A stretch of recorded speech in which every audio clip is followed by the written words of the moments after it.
Welcome into the 16 Sports Extra podcast. I'm Jagasson. That's Sabrina Hoover. Sabrina, it's been a little bit since we've been in here. I know, we were just talking about it the last time I think we did a podcast when we were talking about the high school sports transfer portal, if you will, Yeah. Talking about all the rules with that. But yeah, it's good to be back. Obviously not a lot of content, but we sure will have more content in a few weeks. Exactly. And that transfer portal for high school, see how that plays out. Shout out Micah Jarrell from Northwood going to Elkhart. The first one we saw, but we'll definitely talk about that a lot more once August rolls around and we start to kind of know the high school football rosters. But speaking of football, I know today we're recording this Wednesday, July 9th. Believe it or not, Notre Dame, Sabrina, plays a football game next month. That's insane to think about. Because I think Jackson and I, just real quick, I know Jackson and I talked about it last year, but that was my first football season. It was kind of your first full football season. So going into it, we both kind of didn't really know what to expect. And then knowing how Notre Dame did obviously last year, and then now we kind of went through all the ups and downs with them. We know what to expect now. So it's pretty cool knowing that we're almost to another football season together. Exactly. So exciting. Fall camp is opening up at the end of this month for Notre Dame. But we got some unfortunate news that we want to touch on because we now know one player who, they haven't said how long he's going to be out, but for all intents and purposes, he's not going to be there participating in the first day of fall camp, and that's Charles Jagasson. Yeah, definitely. And you guys might remember, last year, him getting hurt. So it's just, it's unfortunate for Charles Jagasson because it's the, UTV accident. And knowing that happened 4th of July weekend in Wyoming, knowing we don't know the timetable of when he's going to come back. So he was set to be guard for Notre Dame coming up in the new football season, but again, not a timeline going on. Obviously, you hate to see this happen to a guy like Charles Jagasson, knowing what he went through last year with his pectoral muscle. But it's interesting to me because, knowing how young this offensive line group is going to be, we don't know how long he's going to miss, if he's going to miss a few games coming up this year. We don't know the timetable. So, again, he's in a spot where it's almost question marks around him. Exactly. And you mentioned there the UTV accident. It's one of those accidents you just kind of hate to see. Just not football related, anything like that, probably just on vacation, just doing something like that. It's a fractured bone in his left arm. And even though the university said that the location is favorable and the prognosis is looking good for what the injury is, still, if you're thinking about this type of injury, it's, you're thinking about the 2-month time frame. That's what I've heard some people kind of discuss. I don't know if that's going to be his case, but this is an injury that, for all, is going to basically put him out for the start of the season. And last year, as you mentioned, we saw all, that pectoral muscle keep him out until the college football playoff. He was going to be the starting left tackle last year, and then that puts him out for the entire regular season. Yeah. Now this year, this is a guy 6'7", 333 pounds. He was kind of expected to be, in my mind at least, after Joe Alt left, the next stud offensive lineman for Notre Dame. Yeah. I think, with these injuries, it's really unfortunate. I think now you're almost looking at someone like Anthony Knapp as being that next kind of guy that really carries on that Notre Dame offensive lineman kind of heritage. And I know we talked about, obviously, him getting hurt last year and, Joe Rudolph having to, move different parts. But we saw how productive Joe Rudolph can be and what he does with, the injuries that occurred last year. And obviously not having, Rocco Spindler there and obviously Pat Coogan on the roster and Sam Pendleton. But I just still think that this offensive line, given how young it is and how young it will be, is going to be in a good shape. Again, it's unfortunate of what is happening right now, but you're right. It's something not football related. It's almost like, not saying like you couldn't, escape it, but it's something that, he's having fun on 4th of July weekend. Of course, something has to happen football related now that affects football things. But I think that the Notre Dame offensive line will be in good shape. Yeah, I agree with that. I think it was a good point mentioning Spindler, Coogan, and Pendleton, who all transferred out this year. And even though they might not have been, we thought of as the stars, look where these players went. You had Spindler going to Nebraska, Coogan to Indiana, Pendleton to Tennessee. They're all going to big-time programs, which shows you that they're talented. These are talented. They're good enough to play at Tennessee. They're good enough to play in the Big Ten or the SEC. So these are definitely good players they're missing, but that level of talent they still have on the line with players like Anthony Knapp, with players like Ashton Craig, even some other younger guys maybe we haven't seen yet. They should still be okay, but it is one of those kind of question marks. But again, I don't know how much bigger of a question mark you can get than last year on the road, week 1, true freshman Anthony Knapp starting at left tackle. So that to me is still bigger than this. Yeah, no, I 100% agree. And I know we talk about, injuries here and there with Notre Dame last year, but it is unfortunate to see an injury that like before football season even starts, just like Charles Jagasson has experienced before. So this is obviously a big one, but I think it's going to be interesting to see how this team kind of goes forward. If he does miss a few games, again, we don't know if he will, but given, what he's gone through in the past, how he's going to recover this time, I think it's all about how he recovers and how much rest he gets and all that. Mm-hmm. And then speaking of the kind of young talent on the team, a big reason for that is obviously comes from recruiting. We want to talk about the 2026 class, but just to kind of put it in perspective and, thinking about, okay, the recruiting under Marcus Freeman, I was going back and I was just looking at like the last couple classes for the Notre Dame Fighting Irish. We're going to use 24/7 Sports since, they're pretty much a standard for recruiting ratings. Of the past 3 recruiting classes, he's had 2 at number 12. That was 2020. That was 2023 and 2025. And then in 2024, number 9. So this is a recruiting class usually like in that kind of right around 10th in the country type of range. But Sabrina, 2026, we are seeing something a little bit different. Yeah. Right now, ranked number 4 in the country, at some point been up near number 2. It's looking like an impressive class so far. I was going to say, and I know we'll talk a little bit about this 4th of July weekend and who Notre Dame got, but even before 4th of July weekend, this entire summer, it's been an historic recruiting class so far for Marcus Freeman and all the crew. I mean, if you go on Twitter, you look at all of who they got in the 2026 class, and it's like, oh my gosh, like Notre Dame's on a roll right now. They're not even playing football, and right now they're undefeated. So like, it's insane to think about. Like if you talk about obviously Caden Finley of Texas committing to Notre Dame, obviously son of a Texas great, Green Bay Packer tight end, Jermichael Finley. That's another NFL great right there. But if you keep going on, you got wide receiver Devin Fitzgerald of Arizona announced his commitment to Notre Dame. Obviously, the last name Fitzgerald should ring a bell for some NFL great, future Hall of Famer Larry Fitzgerald. So you can go on and on and on about all these NFL, fathers that have produced these NFL, soon to be maybe NFL sons that are now committing to Notre Dame. It just shows how much, how big Notre Dame really is. I mean, we know this. We know how much, they can do on the field and how the recruiting is behind the scenes. But I think it puts them into perspective of how big this university really is. And speaking of big, these are the highlights of Ian Premer. We got some footage of him there in high school from Great Bend, Kansas. Right now, at one point, he was ranked the number 1 tight end in the country. And he's at number 3 right now, but that looks like an NFL. That looks like a college football, D1 college football player right there. 100%. But if you go through this class right now, there's so many players just like that for the Irish. And I think, if you're a Notre Dame fan, one thing you have to also point out right now, so they have 25 commits, according to 24/7 Sports, 21 of them 4 stars, 4 3 stars. Oh, there's a couple there that are right on the borderline of 5 stars I've seen otherwhere. So there's some top-end talent, and it's very, very deep. And just, for Notre Dame fans to know, they want to know, right now, LSU, with a certain former coach, is at number 11 in the country.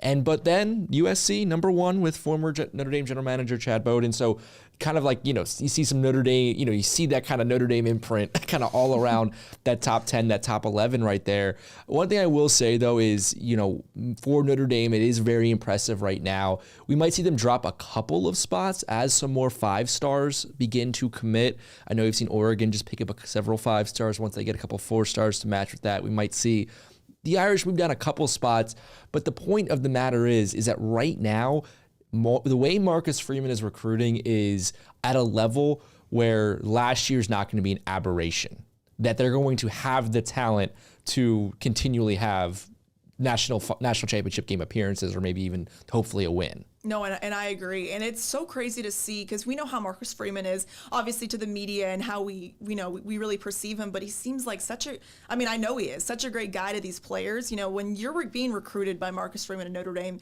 you know that you're welcomed. You know that they want you to be here. They want to develop you. They want to produce you to be a major athlete there in the NFL coming up soon. So and you see that. You see how many NFL players Notre Dame produces. So they want to set you up for success. So I think players that get recruited here, it's hard to just not say no to Marcus Freeman, really, and in all aspects of things, because you see how much he can do for you, and you could see how much he cares for you as well. And I do want to point out that, like, Mike Brown, the wide receivers coach for Notre Dame, he already has a wealth of talent, obviously, on Notre Dame's roster right now. But just imagine, in 2026, all these players coming in, how much Notre Dame's wide receiver room is going to be just stacked. Exactly. And when we mention kind of recruiting for a national championship, one thing that I always like to think about is this, for college football fans, we call it the blue chip ratio.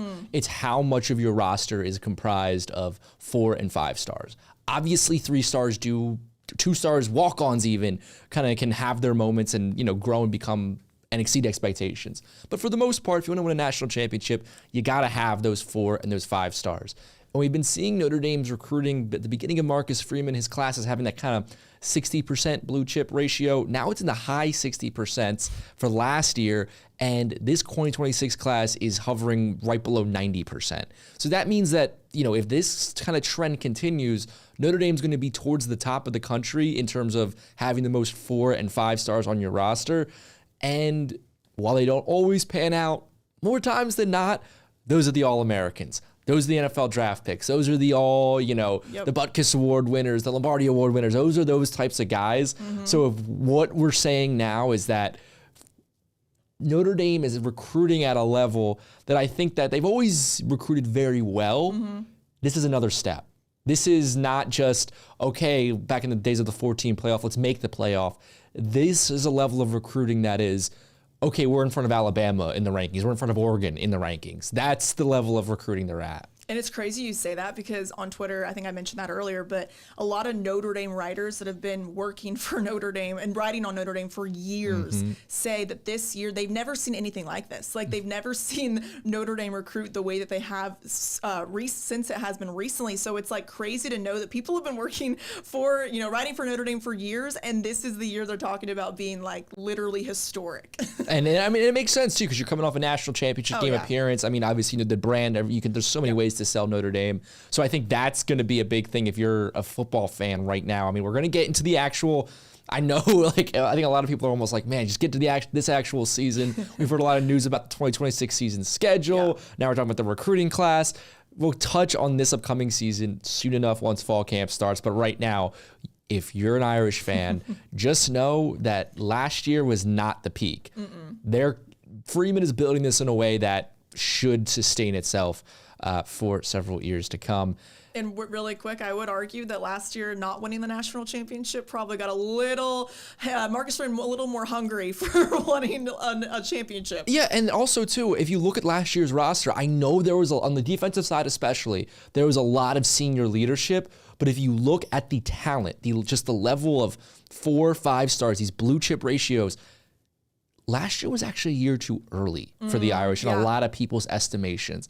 While there isn't the Jack Kaisers, the Riley Mills, the Howard Crosses, these guys who have played years and years at Notre Dame on this year's roster, players like Kingston Viliamuasa, players like Drake Bowen, players like Bryce Young on the defensive line, these are guys that are not just good, they're in the good way, they're freaks. They are just athletic freaks that will be NFL players, and as such can go up against an Ohio State in the national championship game and be just as talented, if not more. And I love that you mentioned that too, because real quick, I know we're trying to go to another topic, but like knowing how good the defense was last year, and you're talking about all those former players coming back, they've already established that dominance last year, especially with, obviously Bryce Young and players like that obviously being here. But like it's so good to know that the players that have left have already established that, and then the players that are still here have learned from the players that have left. So it's going to be interesting to see how well the defense can play this year, knowing how well they did last year. And speaking of Young, it was funny. I was talking with our affiliate down in College Station. We did a little, because Notre Dame is obviously playing A&M again this year. So I was doing a little segment with them asking, basically like, okay, previewing this year's matchup. And they asked me, who's someone on the defensive side or just any side of the ball you're not really expecting? Like if you don't really know Notre Dame, and it's like Bryce Young. and I brought up that play. I forget which game it was. Was it Purdue, where he just runs on the kickoff? He just runs down the field and absolutely laid someone out. Just real quick aside, Bryce Young is going to be a problem. That he is going to have at least 2 plays this year where people are going to be tweeting about it like, this guy needs to be the number 1 overall pick in a year or two of the NFL draft. Yeah, no, definitely. That's so funny that he said that though. Like someone from A&M. That's hilarious. So it's fun times there. But before we go, we want to touch on some basketball as well. Yes. Because I know it's kind of a slow time, but but if you were really dialed in, you knew that we had a Notre Dame women's player playing down in Santiago, Chile, down in South America, the 2025 FIBA Women's Americup. Yep. Playing for Team USA, that, of course, Hannah Hidalgo. Can you talk? I feel like we don't talk about her enough, but literally, like, we talk about her all the time. It just feels like, oh my gosh, she just does something so great every time. For the 3rd time in her young career, obviously, she's a Team USA gold medalist, which is crazy, in my opinion. It's crazy to know what she did last year, and I know we'll talk a little bit about what she did this past weekend, but knowing that we know the roster that Notre Dame women's basketball is going to have this upcoming season, knowing that she's going to be the new leader this upcoming season, she's going to be set to be the new leader really and have that leadership. I think as her being a junior coming into this new season, not only is she just thriving right now in the off season, I think she's going to be like more mature, more sufficient just in different ways that I feel like we're going to see a different Hannah Hidalgo this upcoming season, if that's even possible. No, I completely agree with that. And we need to see a different Hannah Hidalgo based off of the talent that's not going to be surrounding her this year at Notre Dame. But even looking at what she did with Team USA, obviously tons of talent on there, including a former Notre Dame guard, Olivia Miles. Ring a bell. But yeah, so there's a lot of talent on that team, and still Hidalgo scoring 16 points in the gold medal game, leading the entire competition with 20 steals. USA went 7-0. There was the game against Brazil. Brazil was leading for a good portion of that game. It was 92-84, but Hidalgo nailing the free throws kind of in that last 8 seconds to really ice the win. You're right. We're going to see a different version of Hannah this year, and I think we almost have to. And one thing I love thinking about when it comes to international basketball, because I know a lot of, basketball fans don't always pay attention to it because usually the U.S. dominates. What it really does for a player sometimes is big. Yeah. And you see that on the men's side a lot. I think I see it with a lot of younger guys in their NBA careers. I think of someone like Dwayne Wade after he went to the Olympics for the first time, is that when you're a player and you're playing on Team USA, everyone on that roster is awesome. Even at the Americup, everyone on that roster is some of the best college basketball players. Olivia Miles, Reagan Beers, Audie Crooks, Flo J. Johnson. Like, these are the best players in the game. And for Hannah to then be on that team and then be arguably looking like the best player on that team for most of that tournament, that does a lot for your confidence. That shows you that no matter the situation, I am the best player. That's a National Player of the Year type of performance. Yeah, and it's actually crazy. After the conclusion of that game, she was named to the tournament's All-Star 5. So, it's just insane to know how much. You were here her first, I think, she was a freshman, right? You were there for her freshman season. I was there for her sophomore season. Now we're both going to be there for her junior season. So it's like you've seen her progress probably a little bit more than I have, but it's crazy to see what I've already, witnessed on the floor and how she kind of carries herself. And you talk about that, giving her more confidence. I feel like giving confidence to a player that is already so dominant in different areas is going to be a little scary for other opponents. But I think that's what she needs. And exactly what you said is like Notre Dame needs that, and actually this upcoming season she will have to be that because of the players that have left and all that, but her and Cassandra Prosper obviously, and it's going to be interesting to see how she kind of flourishes in different aspects because we've seen her on the ups and the downs of the season, and her team's going to need to rely on her, and I think that she's going to kind of fall into that leadership role, which she needs to, but I think this upcoming or this off season and what she has done during this off season is really going to just continue to kind of build throughout her entire season and this upcoming season. Because this year there's going to be a target on her back. 100%. This year, I think in a way that not we didn't see last year. We didn't see in her freshman year. Her freshman year was awesome because it was, she was a highly rated recruit, but no one expected that. Right. Like that was one of the best players in the country, All-American. So that was, just kind of all gravy at that point. There was not a lot of depth on that team. Then last year, getting up to the number one team in the country, looking like the National Player of the Year there for a bit, outplaying Juju Watkins, Paige Beckers, all this stuff, and then the disappointment. And then now after that disappointment, after all of those transfers, and then no one really wanting to come play with Hannah, frankly, in the transfer portal, it looked like it's going to be all on her. there is going to be a target on her back from the media, from just, I think, around women's basketball, from just everything. And it's going to be kind of all on her shoulders for how Notre Dame does this upcoming season. And going down there, playing on a team full of all-stars, all-Americans, being the best one, being the go-to scorer in the biggest game, getting all those steals and just kind of showing yourself that, yeah, I'm the top dog.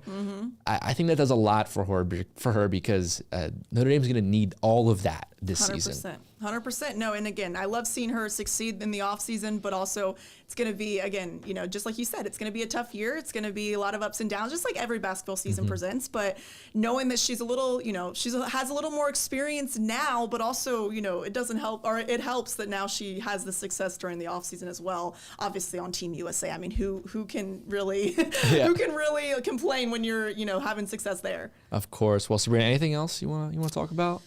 No, I think we're good. Maybe go to Jinya Ramen Bar. I know we Jinya talked about yes. Jalen Smith being back in town, but that actually the grand opening just happened this morning, so it's now open. So if you need if you're in South Bend, you want to go to Eddy Street, get some ramen, go to Jinya Ramen Bar. Tell them that Sabrina sent you, Jalen. Yeah. Ramen on Sabrina. No, you don't get a discount. I'm sorry. No, just kidding. That is because we just did a story on it yesterday. So go to WNDU.com if you want to check out that. And go to WNDU.com to check out all of our other sports stories. We're still putting out some fun local content here in these couple of weeks. But we got about 4 weeks until everything goes crazy. Fall camp starts. And I can't wait. Me either. It's exciting. I think talking about this today kind of gets me more amped up. Of course. Well, thank you so much, Sabrina. Thanks, everyone, for watching. Make sure to tune in next time to 16 Sports Extra.